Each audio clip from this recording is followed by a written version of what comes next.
मेरे प्यारे विद्यार्थियों, अगले वीडियो में हम लोगों ने राष्ट्रकवि दिनकर जी के व्यक्तित्व एवं कृतित्व पर संक्षिप्त बातचीत की थी।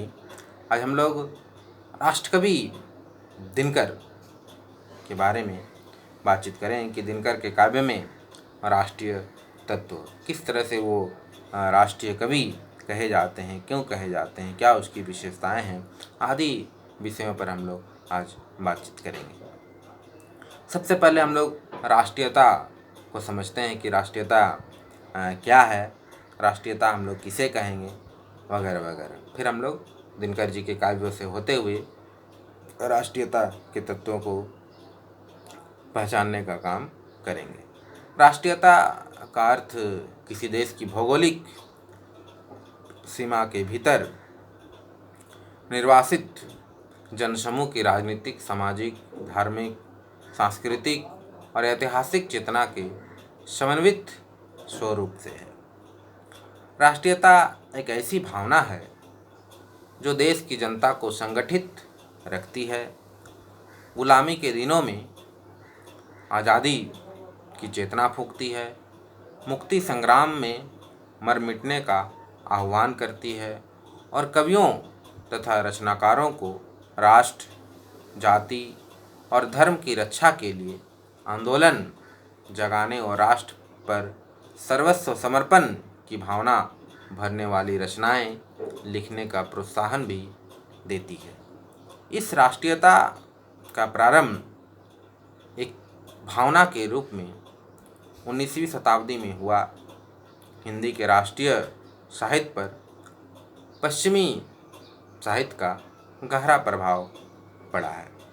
हिंदी के राष्ट्रीय काव्य से आशय उस काव्य संग्रह से है जो इस सदी के उस काल में सामाजिक उत्थान, राजनीतिक जागरण एवं नवनिर्माण की प्रबल चेतना से स्फूर्त या फिर कहिए कि स्फूर्ति पाकर भारतेंदु जुगीन साहित्य में प्रस्फुटित होकर द्विवेदी युग में विस्तार हुआ।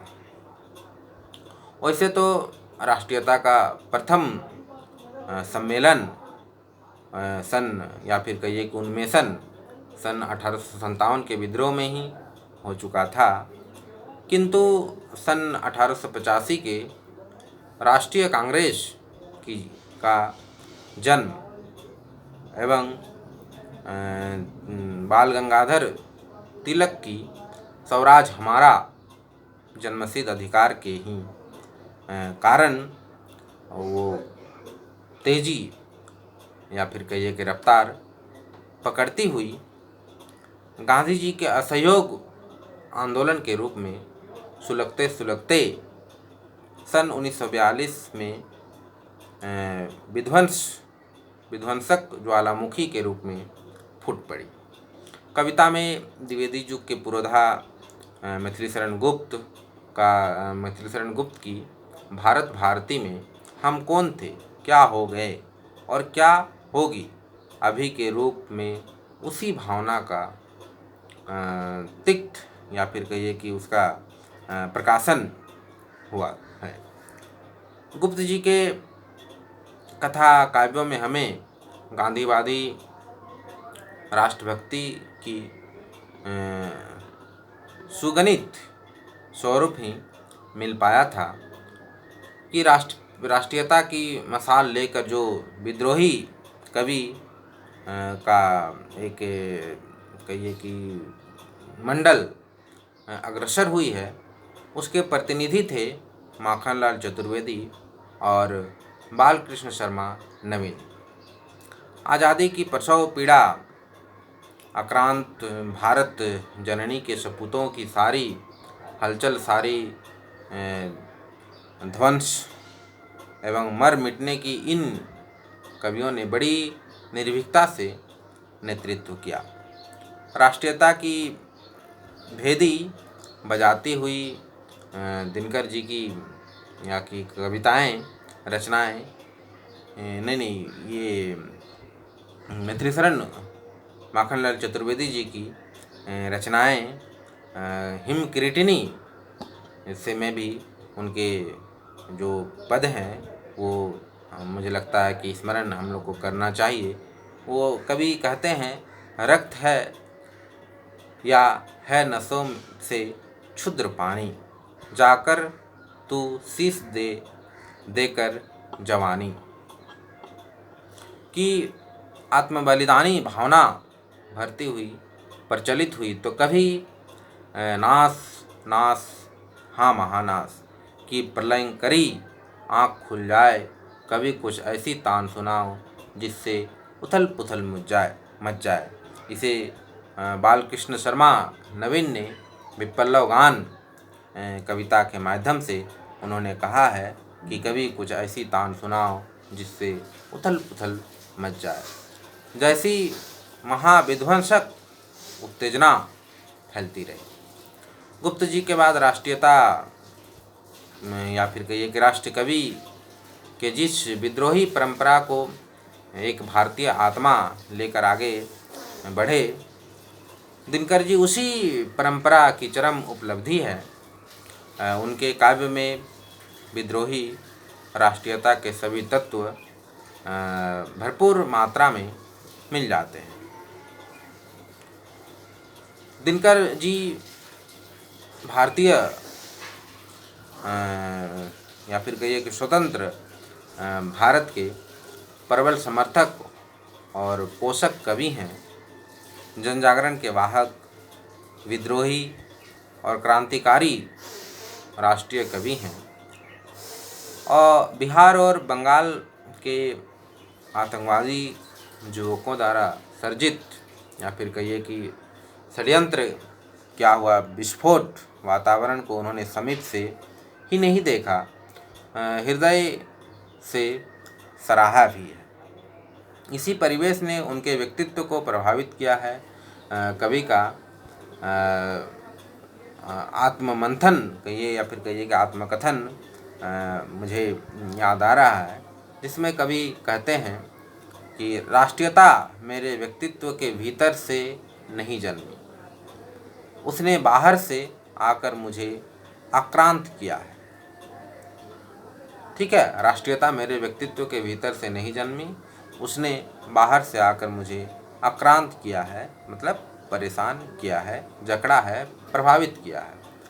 इससे प्रकट होता है कि बिहार की विद्रोही राष्ट्रीय चेतना के अग्निमय वातावरण में उनके कवि व्यक्तित्व का निर्माण हुआ। दिनकर जी स्वभाव से भावुक कवि थे, किंतु संस्कार एवं वातावरण ने उनमें राष्ट्र प्रेम पैदा किया। फिर तो राष्ट्रीयता उनकी आत्म की प्रधान वृत्ति बन गई या फिर कहिए कि स्वर बन गया। इस राष्ट्रीयता ने ही दिनकर को उद्दीप्त क्रांतिकारी बना दिया। फिर तो उन्होंने अधिकाधिक उग्र विचारों का राष्ट्रीय कवि की स्वीकृति दी जाने लगी। उनकी प्रारंभिक रचना में ये राष्ट्रीयता की भावना उभर करके आती है, खास करके रेणुका में। वे कहते हैं, गहरे प्रलय प्रमोद गगन में, अंधधूम हो व्याप्त भुवन में, बरसे आग बहे मलिया नील, मचे त्राही जग के आंगन में, फटे अनल पताल धस जग, उछल उछल कूदे भूदर, नाचो हे नाचो नटवर।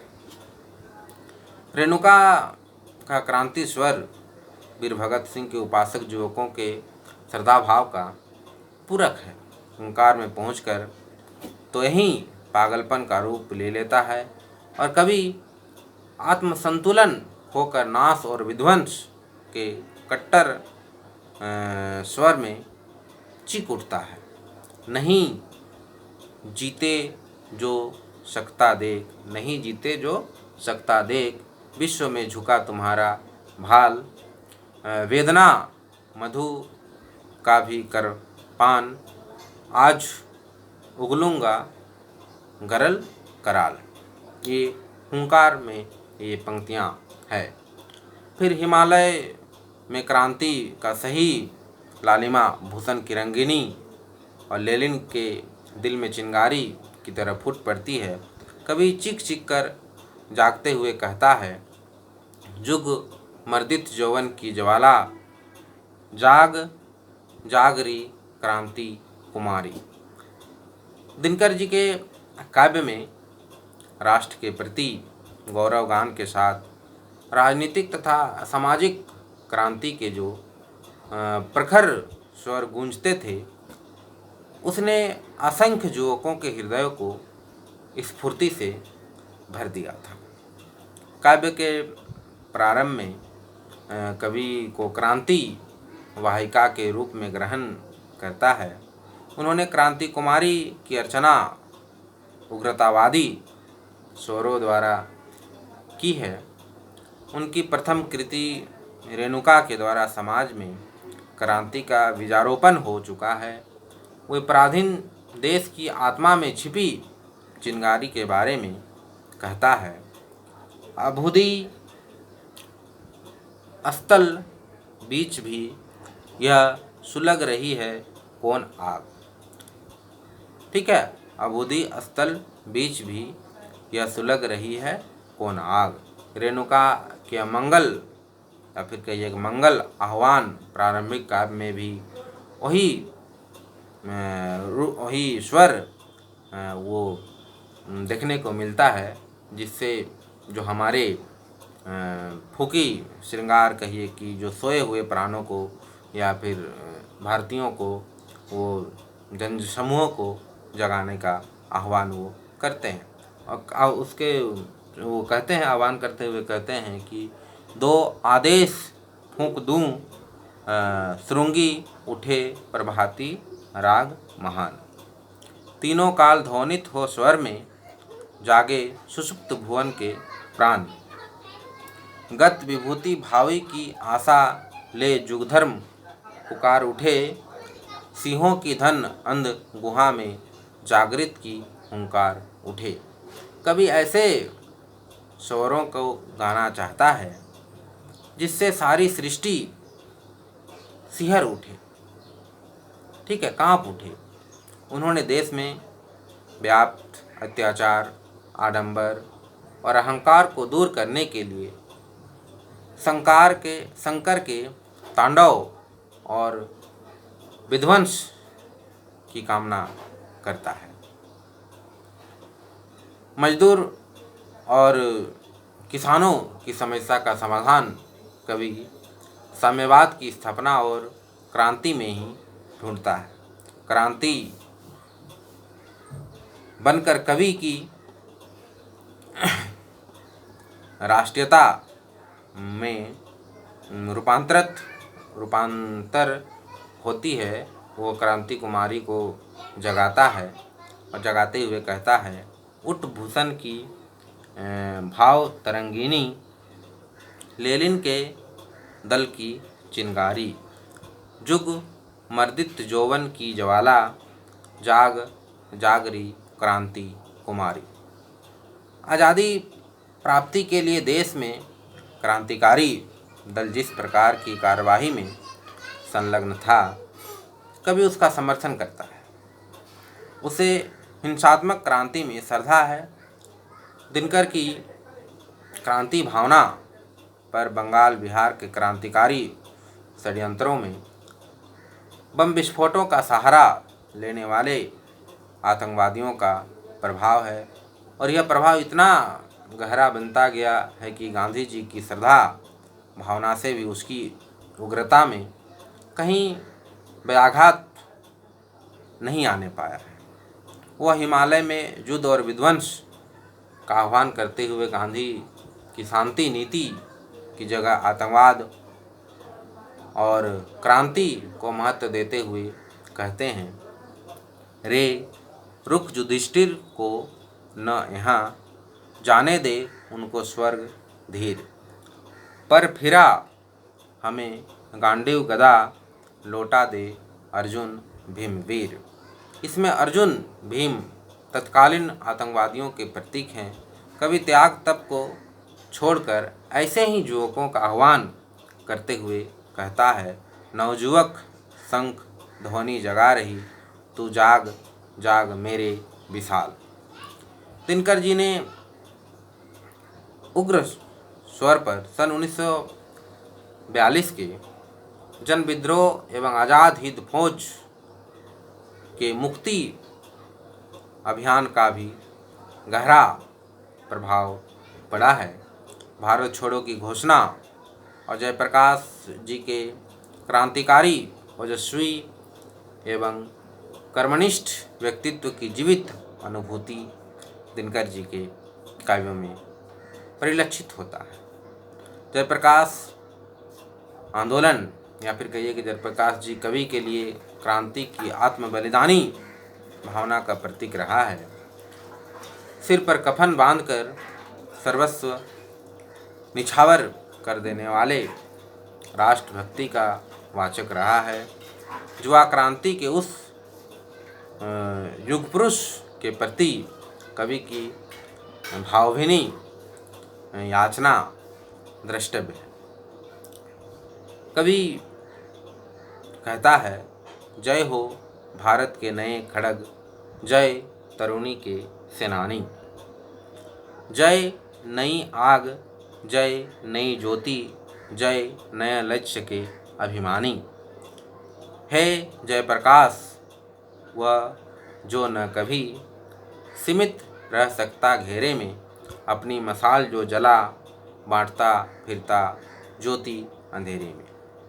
क्रांतिकारी कवि दिनकर जी के पौरुष और रोष आक्रोश पर सन 1962 के चीनी आक्रमण ने नया तेवर चढ़ा दिया।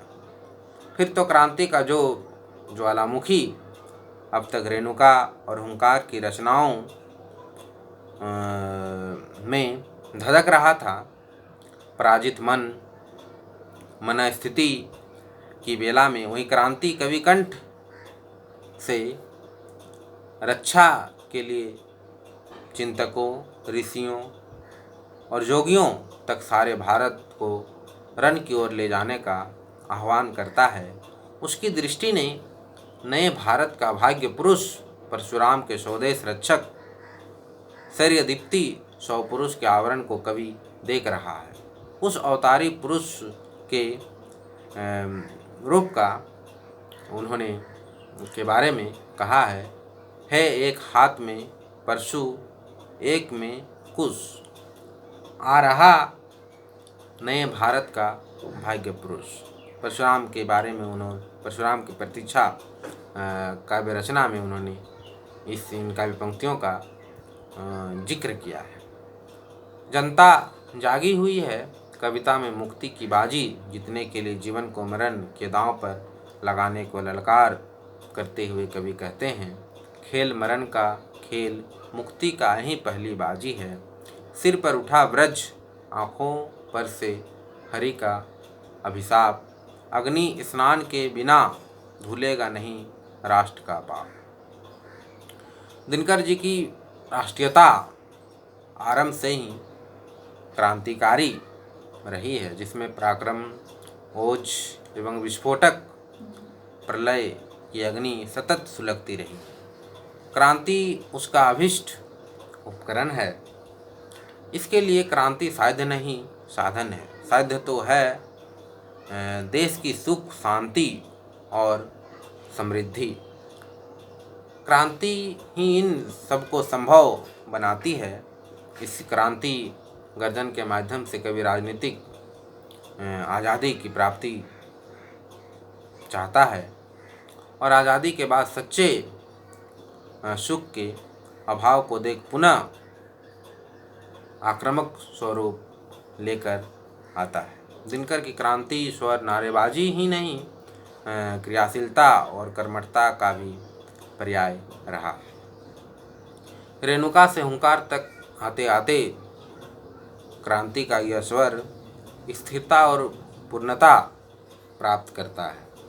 इस संदर्भ में श्री रामवृक्ष बेनीपुरी जी का कथन द्रष्टव्य है। हमारे क्रांति युग का संपूर्ण प्रतिनिधित्व कविता में इस समय दिनकर कर रहा है। क्रांतिकारी को जिन जिन हृदय मंथनों से गुजरना होता है, दिनकर की कविता उनकी सच्ची तस्वीर रखती है। हुंकार का कवि, या फिर कहिए कि हुंकार में कवि तूफान का आह्वान करता है कि स्वर्ग तक को जला देने की इच्छा व्यक्त करता है। क्रांति का कवि अपने आप को विभापुत्र मानकर कराल हुंकार भरने वाला, यौवन में भीषण ज्वर उत्पन्न करने वाला मानते हैं और पंखुड़ियों के कोमल स्वरों के स्थान पर शैली की हुंकार को सुनना चाहते हैं। क्रांति का आविर्भाव उस समय होता है जब प्रजा की यातनाएं, कुंठाएं और बेबसी उग्र रूप धारण कर लेती है। प्रतिकार की भावना जब कुहासे को तोड़कर बाहर आना चाहती है, तब क्रांति कुमारी का रूप निखरता है। दिनकर के राष्ट्रीय काव्य व्यक्तित्व का जिस युग में गठन हुआ, वो भारतीय इतिहास का सर्वाधिक प्रवृत्तिमय, क्रांतिकारी एवं राष्ट्रीयता के विरुद्ध व्यापक संघर्ष का युग था। इसी बाहरी क्रांति, बलिदान, षड्यंत्र एवं विस्फोटक स्थिति ने कवि व्यक्तित्व को आक्रांत किया। वह युग सामाजिक, आर्थिक एवं राजनीतिक दृष्टि के अनगिनत असंगतियों को चिपकाते हुए राष्ट्र की शकल को मलिन बनाते हुए जी रहा था। क्योंकि कवि अपने युग का दृष्टा और स्रष्टा होता है, इस दृष्टि से यौवन और पौरुष का कवि दिनकर क्रांति और विध्वंस के आह्वान द्वारा भी नव सृजन की प्रेरणा देता रहा है। राष्ट्र की प्रतिभा को लांछित करने वाले युगीन प्रश्नों पर उनकी पैनी दृष्टि रही है। इसका आभास हमें बनफूलों की ओर कविता की पुकार और बागी रचना से पता चल जाता है। इसमें वहीं कृषक की दयनीय दशा का चित्रण है। कहीं जेल के शिक्षों में कसे आज़ादी के दीवाने और उनके वियोग में कल्पते रोते परिवार की मार्मिक चित्कार है, तो कहीं देशव्यापी आर्थिक शोषण एवं किसान आंदोलन से व्यथित कवि कंठ द्वारा लोकमंगल का भी आह्वान किया गया है। आज़ादी के बाद भारतीय जनता की तरह कवि की भी बड़ी श्रद्धा थी कि उपरोक्त स्थिति में काफ़ी सुधार आएगा, किंतु राष्ट्रनायकों की वैभव विलास की साज सज्जा में कवि का स्वप्न चकनाचूर हो गया, वो टूट गया। दिल्ली को नववधू के साज बाज में संवारते देख कर उसे अनेक प्रतीकों के रूप में देकर कवि ने उनके व्यंग वाणों से छेदा है। एक तरफ भगत सिंह को फांसी के तख्ते पर लटकाया जाए और इधर दिल्ली शासकों को मोहने के लिए दिनकर इसे गवारा नहीं कर सकता। उसने यह कहकर फटकार दिया कि मरघट में तू साज रही, दिल्ली कैसे श्रृंगार यह बहार का स्वांग अरी इस उजड़े हुए चमन में। दिनकर की क्रांतिकारी की अभिव्यक्ति, या फिर कहिए कि क्रांतिकारी स्वभाव की अभिव्यक्ति मात्र राजनीतिक असंतोष के पक्ष में नहीं, आर्थिक शोषण के संदर्भ में भी पर्याप्त मात्रा में हुई है। कवि भीख के रूप में भी वह आग मांगता है जो देश की गुलामी, शोषण और अत्याचार को भस्म कर दे। कवि का कलम तो वीरों की जय बोलने में ही गौरव मानती है, उसे तो उनकी ही प्रशस्ति अच्छी लगती है जो देश के लिए हथेली पर लेकर चलते हैं। आर्थिक विषमता का इतना करुण और क्रांतिकारी चित्र उनके अलावे अन्य कवियों के रचनाओं में दुर्लभ हैं। कुरुक्षेत्र के अंतर्गत कवि युद्ध को इसलिए धर्म मानता है कि वह आर्थिक विषमता व संदर्भ में ही अद्भुत होता है। क्रांति के संदर्भ में कवि ने लाल क्रांति को भी अपने काव्यों में स्थान दिया है। वह हमेशा भारतीय क्रांति का पक्षपाती रहा है। अहिंसावादी राष्ट्रीयता के युग में हिंसा के स्वरों को जगाए रहना कवि के साहस का परिचायक है। दिनकर जी की राष्ट्रीयता पौरुष की दीप्ति क्रांति की चिंगारी महानाश के तत्वों से निर्मित है। उसने अपने काव्य को अंगारों से सजाया और आहुति का संदेश दिया। उसकी क्रांति प्रायः समस्त प्रकार की विषमताओं को देखकर फूट पड़ी। वस्तुतः दिनकर जी राष्ट्रीय काव्यधारा के संदर्भ में उतने ही प्रभावशाली पूर्ण हैं जितने राजनीति में बाल गंगाधर